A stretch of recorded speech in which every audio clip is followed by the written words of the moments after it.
Hello students, how are you?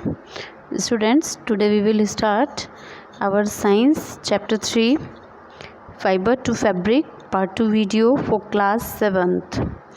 Student, in last video we have learnt about wool giving animals and what is the processing of wool.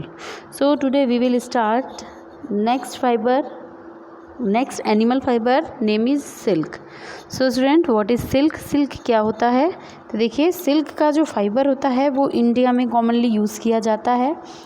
Silk थोड़ा costly होता है। Silk fibre जो होता है वो silk worm के cocoon से मिलता है।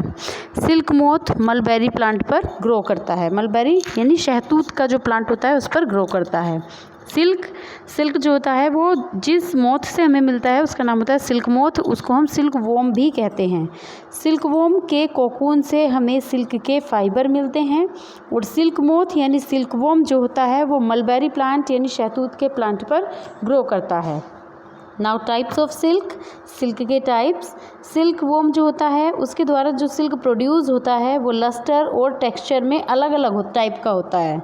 मीन्स उसकी जो लस्टर मीन्स चमक यानी कि जो शाइनिंग होती है, सिल्क की शाइनिंग अलग अलग होती है। किसी की डल शाइनिंग होती है और किसी की बहुत ब्राइट शाइनिंग भी होती है। टेक्सचर भी अलग अलग होता है, किसी का टेक्सचर बहुत फाइन होता है, किसी का थोड़ा हार्ड या रफ सा भी होता है। तो उसके बेसिस पर सिल्क जो होता है वो डिफरेंट टाइप का होता है, जैसे टसर सिल्क, मुगा सिल्क, कोसा सिल्क एट्सेट्रा। ये सिल्क के टाइप्स हैं। ये डिफरेंट टाइप के सिल्क मोथ से प्रोड्यूस किए जाते हैं। मलबेरी सिल्क जो है वो सबसे कॉमन सिल्क मोथ होता है, यानी कि मलबेरी सिल्क जो सिल्क मोथ मलबेरी ट्री पर रहता है उसको हम मलबेरी सिल्क वॉर्म कहते हैं। तो ये जो सिल्क मोथ होता है इसके द्वारा जो सिल्क मिलता है उसको हम मलबेरी सिल्क कहते हैं। ये मोस्ट कॉमन टाइप का सिल्क होता है। सेरीकल्चर, अब सेरीकल्चर की बात कर लेते हैं। तो रेयरिंग ऑफ सिल्क वॉर्म को हम सिल्क वॉर्म को पालना और उनसे सिल्क को प्राप्त करना सेरीकल्चर कहलाता है। यानी rearing of silk worm for obtaining silk is called sericulture. Definition learn कर लेनी है आपको। The rearing of silk worms for obtaining silk is called silk worm, यानी कि सिल्क वॉर्म को पालना और उनसे सिल्क ऑब्टेन करना सेरीकल्चर कहलाता है।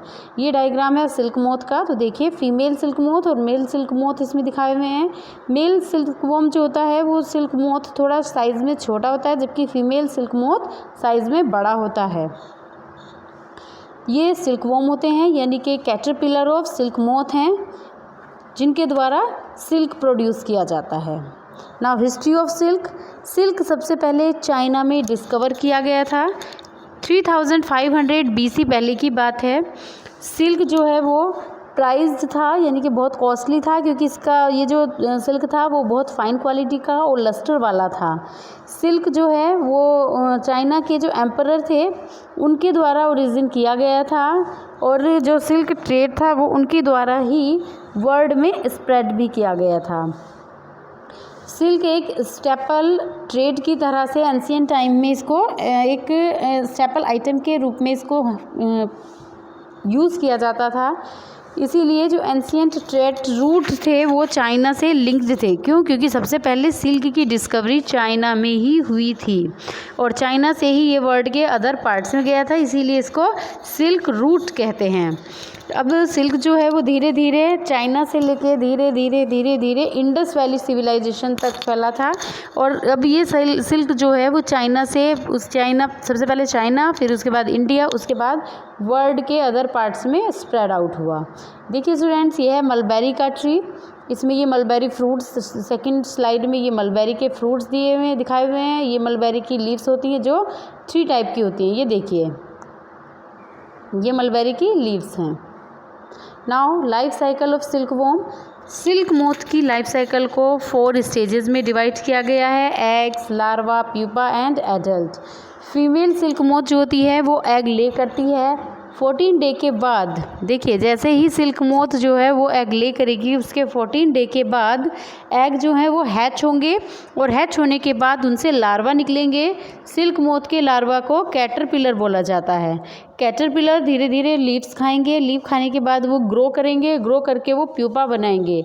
प्यूपा अपने चारों ओर एक प्रोटीन को सिक्रेट करेंगे, जो फाइबर बनाएंगे। उसके बाद उन फाइबर को निकाल लिया जाता है। जो फाइबर होंगे वो फाइबर अच्छे से प्यूपा के चारों ओर लिपटे रहेंगे, यानी कि प्यूपा जो होता है वो अपने चारों ओर एक प्रोटीन के फाइबर को सिक्रेट करता है, जिसके कारण वो अंदर ही अंदर बंद हो जाता है। इस कवरिंग को कोकून कहा जाता है। कोकून को फिर बॉईल किया जाता है या उसको गर्म कर दिया जाता है या स्टीम दे दी जाती है और उसके बाद उससे सिल्क निकाल लिया जाता है। अगर वहाँ ये प्रोसेस परफॉर्म नहीं होता है, यानी कि सिल्क नहीं निकाला जाता है, तो कोकून जो होता है वो सिल्क मोथ में ग्रो कर जाता है। तो देखिए ये लाइफ साइकिल सिल्क वॉर्म की है।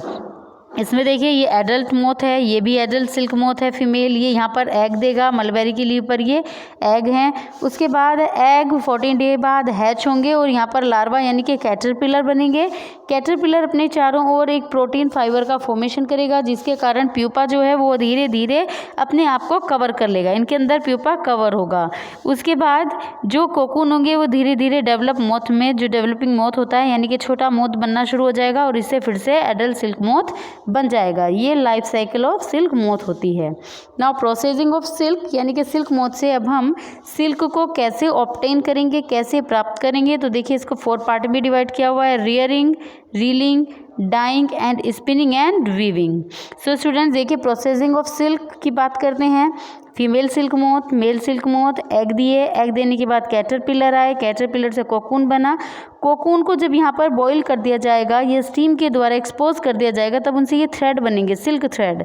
इनको वीव किया जाएगा मशीन के द्वारा या हैंड के द्वारा और फैब्रिक का फॉर्मेशन हो जाता है। Now rearing of silk moth, female silk moth egg देगी, एग को क्लीन क्लॉथ या पेपर स्ट्रिप पर स्टोर कर दिया जाएगा। एग को वार्म किया जाएगा सुटेबल टेम्परेचर पर, यानी कि वो हैच करने के लिए थोड़ा उनका टेम्परेचर इंक्रीज कर दिया जाएगा।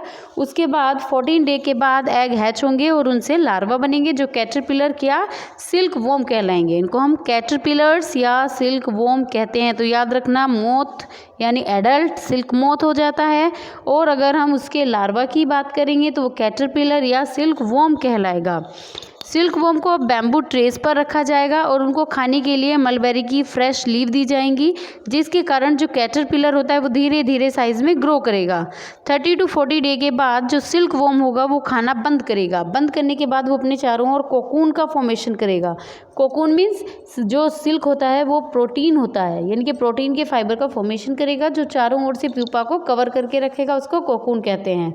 तो 30 to 40 डे के अंदर अंदर कोकून का फॉर्मेशन हो जाएगा। अब ये जो कोकून होगा, ये कोकून हार्ड होना शुरू हो जाएगा, क्योंकि एयर यहाँ से एक्सपोज हो जाएगी। जैसे ही एयर एक्सपोज होगी वैसे ही कोकून हार्ड होना शुरू हो जाएगा। कोकून के अंदर जो सिल्क वॉर्म होगा वो धीरे धीरे डेवलप होना शुरू होगा, जिससे डेवलपिंग सिल्क वॉर्म बनेगा। नाउ रीलिंग ऑफ सिल्क, अब देखिए जो कोकून होंगे उनको कलेक्ट कर लिया जाएगा, या तो उनको सनलाइट में, तेज सनलाइट में रख दिया जाएगा, या बॉईल कर दिया जाएगा, या स्टीम के द्वारा एक्सपोज कर दिया जाएगा, जिससे सिल्क के फाइबर्स जो हैं वो सेपरेट हो जाएंगे। तो सिल्क के जो फाइबर्स होते हैं यानी कि थ्रेड होते हैं, उनको बाहर निकालना या उनको खींचने का प्रोसेस रीलिंग कहलाता है। और ये रीलिंग का जो प्रोसेस होता है ये मशीन के द्वारा परफॉर्म किया जाता है। देखिए यहाँ पर पूरा रीलिंग का प्रोसेस दिखाया हुआ है। ये कोकून है जिनको बॉईल किया जा रहा है या स्टीम दी जा रही है। उसके बाद ये थ्रेड निकाले जा रहे हैं। इन थ्रेड को हैंड के द्वारा या मशीन के द्वारा वीव किया जा रहा है, जिससे फैब्रिक तैयार हो रहा है। Now dyeing, spinning and weaving. तो सबसे पहले बात करते हैं डाइंग की। अब जो सिल्क फाइबर्स निकले हैं उनको डिफरेंट कलर के द्वारा कलर किया जाता है, इस प्रोसेस को डाइंग बोलेंगे। नाउ स्पिनिंग एंड वीविंग, अब सिल्क का जो फाइबर है उसको स्पन किया जाता है, उससे थ्रेड्स बनाए जाते हैं। अब जब थ्रेड बन जाएंगे फिर उनको डिफरेंट टाइप के क्लॉथ्स में वीव किया जाएगा, यानी कि बुना जाएगा। वुवन करने के बाद यहाँ पर फाइबर मिल जाता है।